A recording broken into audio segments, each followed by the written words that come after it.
This video from Sharp Help, we're taking a real quick look at logging in and using the XEA213 register.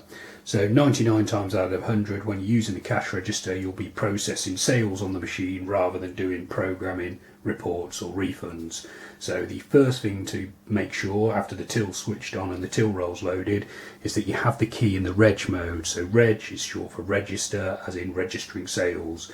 So providing you're in that mode, you can now use the cash register to process sales transactions. So on this machine, all your sales buttons are over here, but sometimes you'll need to log on an operator to start with. So if you get the error message not assigned, it means no one's logged into the machine, but there's no need to panic. You can simply press the clear button here, which is marked CL on the keyboard, gets rid of the error message. You can now log on as your operator number. So you'll have an operator number.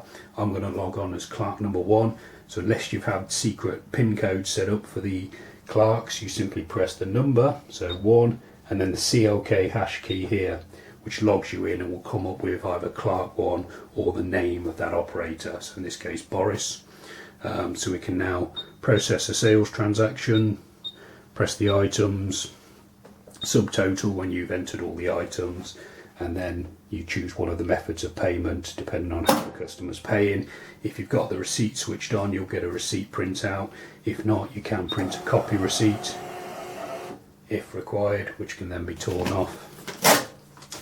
To log on as a different operator, you simply press the next operator number or the appropriate operator number, so 2 in this case, then the CLK hash button, and again processing the sales transaction is exactly the same.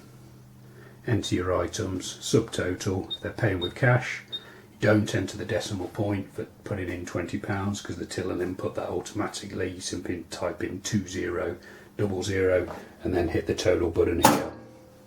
The other thing to explain, if you're required to log off, so if we are logged on as operator 1 again, if you wanted to log that operator off so no one could use the till unless they knew how to log on, you simply press the CLK hash button twice in a row and no one is currently logged on to the machine, so you get 4 dashes appear on the display. So if I try and process a transaction, again I'll get the not assigned error message.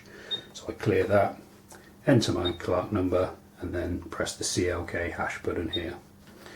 Okay, so it's just a brief overview of telling you how to log in and process a basic sales transaction. We've got plenty of other videos showing you how to get the best out of using and programming the XEA213. You're welcome to watch those videos. You can also subscribe to this YouTube channel or visit sharphelp.co.uk for more. Thanks for watching.